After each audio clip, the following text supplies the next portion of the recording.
Adventure in Pipeman on W4CY Radio.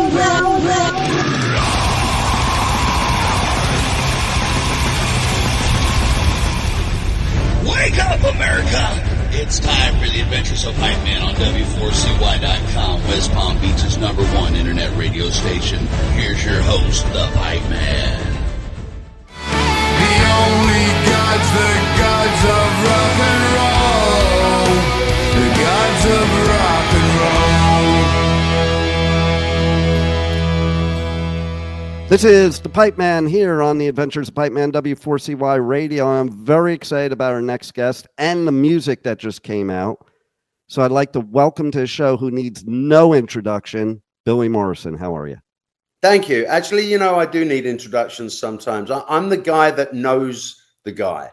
I know, right? That's been my whole career. The guy that can get us to the guy. And so this whole album cycle has been about, well, actually, I can also play music myself, you know? Yeah, exactly. And, you know, it's kind of like one of those things where you go to shows and bands or artists will play a song and people are like, oh, I didn't know that was them.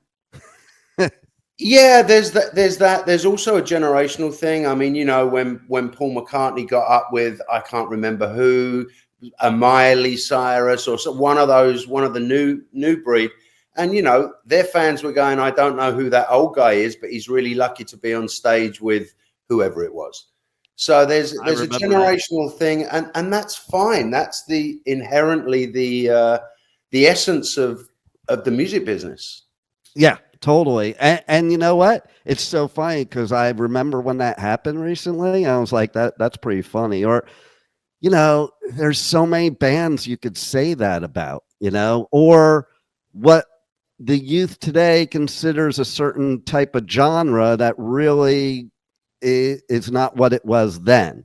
You know, I agree with that. I mean, the whole genre thing, the whole point of the Morrison Project album cycle has been to try and break down some of that genre shit, because I love it. You know, radio is very format driven. And if you release a song and it doesn't fit into that station's format, they're not going to play it.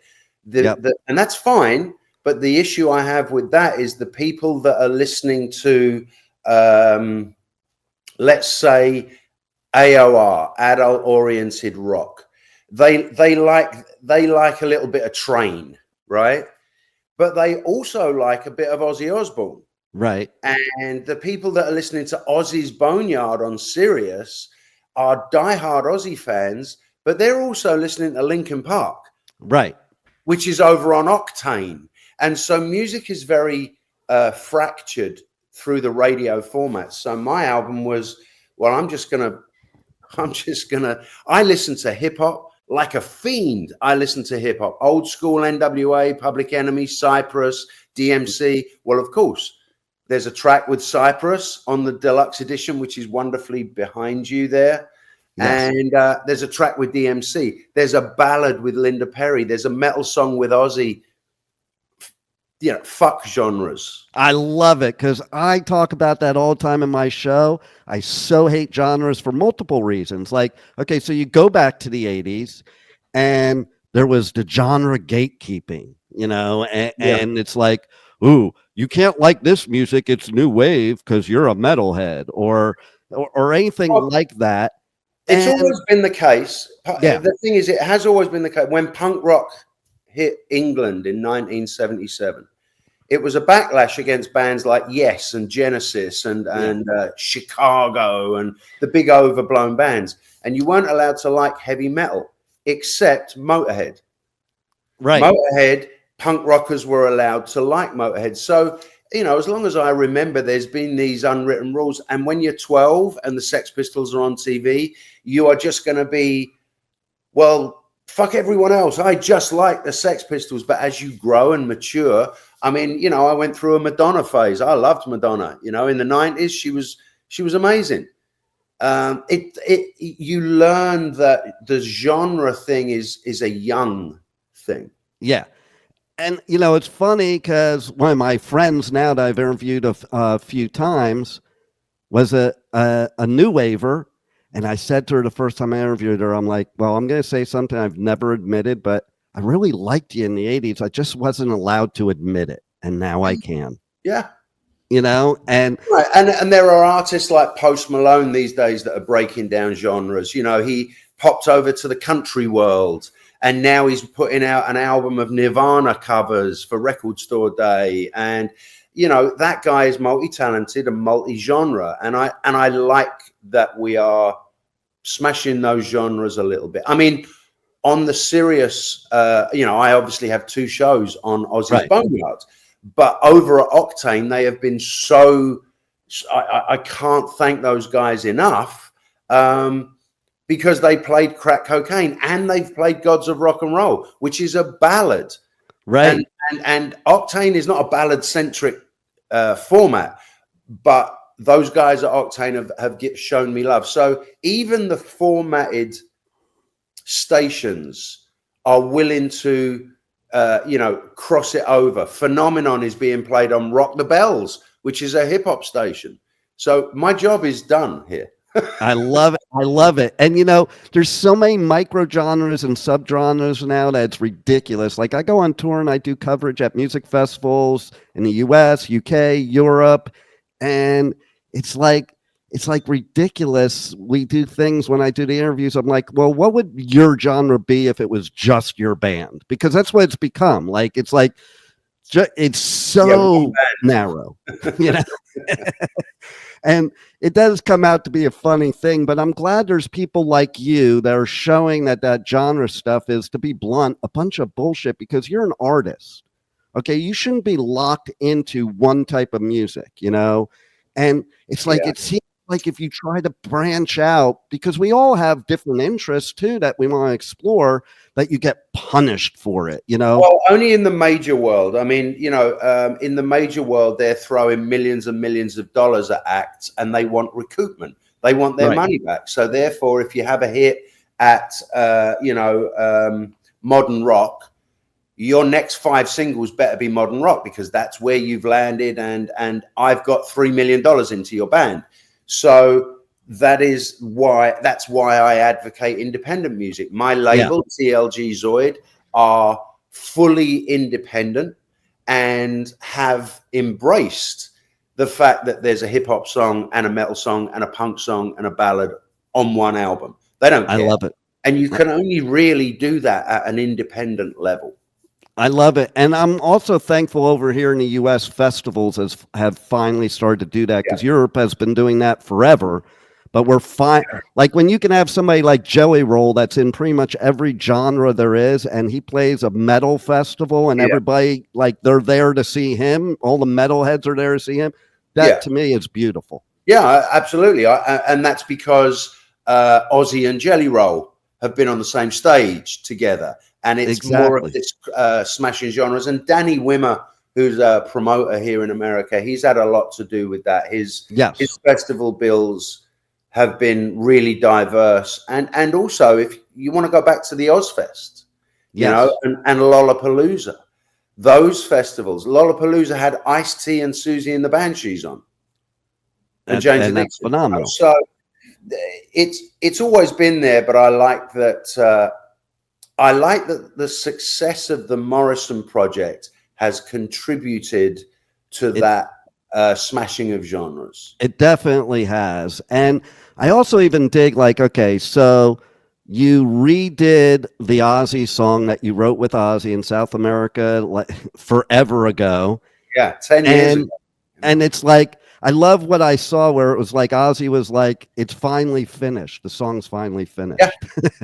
I was at Ozzy's yesterday, and we were talking about it. And, you know, it's a matter of, it wasn't that I didn't want to finish it 10 years ago.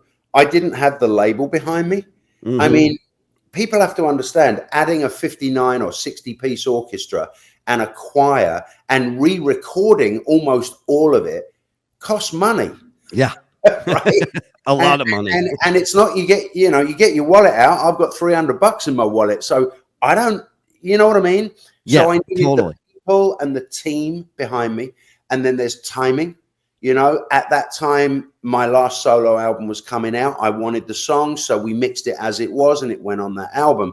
But to finally have it finished in the way that Ozzy always heard it, that's a nice feeling.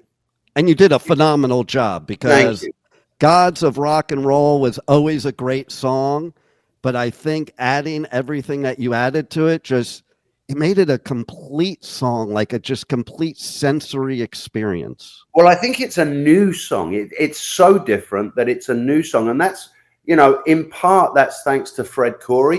You know, the drummer of Cinderella, who knew, is an incredible orchestral arranger. And when that came on my desk, I was like, yeah, well, first of all, I was a big Cinderella fan, the great band. Love Fred. Let's hear what he can do. And that's what he can. I didn't have any part in that. He sent me an arrangement, a digital arrangement, and I was like, this is amazing. And then we made it into a real orchestra. The Budapest Orchestra actually recorded it. I love it. I love it. And, you know, your project is just, I think everybody needs to get the Billy Morrison Project, because it's so good for everybody. I would like that if everyone bought it. Well, how do they buy it? Let's tell them that right now. Oh my God. I mean, my label has made this so it's when they say available everywhere now, it literally is. Any online, if you go to Amazon or Walmart or Target, you can order the album and it comes. CD, vinyl, digital. Like if you're on Spotify, it's on Spotify. It really doesn't take much. So it's not like it's a hard to find album. The job that I have, which is why I'm doing your show, is to tell people it's out there. That's the difficult thing in this world. It is a good album. I'm really proud of it. And, you know, features all my big shot friends, Al Jurgensen, Linda Perry, DMC, Ozzy Osbourne, Billy Idol. They're all on there, right? Corey Taylor from Slipknot, Steve Vai, Steve Stevens. So for an album to be out there, you've just got to tell people that it's there and they will like it. So my job for the last year has been doing this. And it's a testament to you that all of those artists are on the album, because that says a lot. You know, that, you know, an artist is not going to put their name on something unless they think it's good. And they're my friends. And, you know, they all know that I have and would always step up for all of them. This was not an album put together by a bunch of managers and agents and discussing the deals. Every single artist on this album said yes, because I personally asked them, hey, I've got this song. And without question, all of them went, yeah, send it over. And they sang on it and they came back and then we mixed it. And that is a testament more to friendship, real friendship, than business. I love it. And that's what it should be in music, really. I mean, that's few and far between in this game. I know. And, you know, like, I think it's great nowadays that there is a lot more of the independence and the record labels not involved. I was there in the 80s in LA on the Sunset Strip and watching what happened backstage. And I'm like, yeah, I think the artist should be deciding what the music sounds like, not the suits. Yeah, well, we've all been through that. And I'm just very fortunate that I have complete and utter creative control, even down to even down to the imagery and the videos and all the still photography. It's all my people. I had a photographer for the whole album cycle. So every photograph that you see on social media, album covers, behind the scenes video, all done by the same person. The videos were all produced by me. So I had creative control over how it looked. That's a true independent project where the artist retains creative control. And the proof there is the video for Gods of Rock and Roll, because that truly represents the spirit of the song itself. And my friendship with that man, you know? Yeah. The video was directed by Ivo Raza, who also directed the Crack Cocaine video, so Ozzy was familiar with him, and he likes Ivo. And the idea with that was purely I want the intimacy of my friendship with Ozzy captured, and that's what was captured. So I do have a funny quick story for you about Ozzy. For me, like I was pretty much at every Ozfest there was. I had Blizzard of Oz on the 8-track tape. Oh yeah. But I had this history class at Agura High School, and the teacher of the class was not the history teacher. He went on leave, so they made a music teacher the teacher of the history class. So he had one assignment for the whole semester, and that is do an oral presentation on any subject you want, no matter what. So mine was for history class on Ozzy, and I got an A. Perfect. I would hope you got an A on Ozzy. Yeah. Yeah, right. For a history class, it's great. I love it. So tell everybody how they can reach out to you on socials, on the web, all that pertinent information, or anything else they need to look out for. I mean, again, that's blatant self-promotion, and I am so easy to find, you know. If Google is your friend, you put my name in Google and there's all the stuff, and it's all out there. You just gotta have an ear for discerning rock music, you know. Yeah.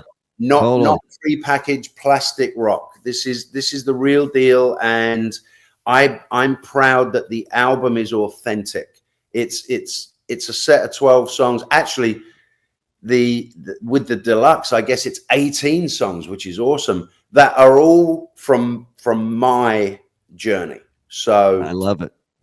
And what I love about it too is, okay, so we all have our like favorite types of music we listen to, but we all listen to all types of music, and it depends on our vibe or mood at the time. Yeah. You know. And well, that's the thing with the Morrison Project. If you're feeling a little angry boy, you know, you can play Dystopia. That'll start you up. And if you're feeling a little like weird and dark, you can play We Are the Dead. You know, if you're feeling like a white boy Eminem, you know, wannabe Public Enemy Chuck D rapper, you can play Just Like a Movie or Phenomenon. It's all in there for you. I love it. And it's true. Like I can sit and listen to your album, and I can go through all of my moods and all my personalities all on one album. Great. Any final words you want to give the listeners, or anything else they should look out for at this point? I don't think so. I think thank you to everyone who's embraced it already. And if you haven't checked out Gods of Rock and Roll, it's going to #1, just like Crack Cocaine did. So go check the song out. Go check the video out. It's easy to find. Gods of Rock and Roll is out now. Well, you are truly one of the gods of rock and roll, and I thank you for bringing music to us and helping us through everything, because that's what music does. Yeah. You know, and takes us on a journey and takes us away from all the bullshit in life. And thank you for being on the Adventures of Pipe Man. Thank you for having me. Hey, I'm Billy Morrison, and you are listening to Pipe Man on W4CY Radio.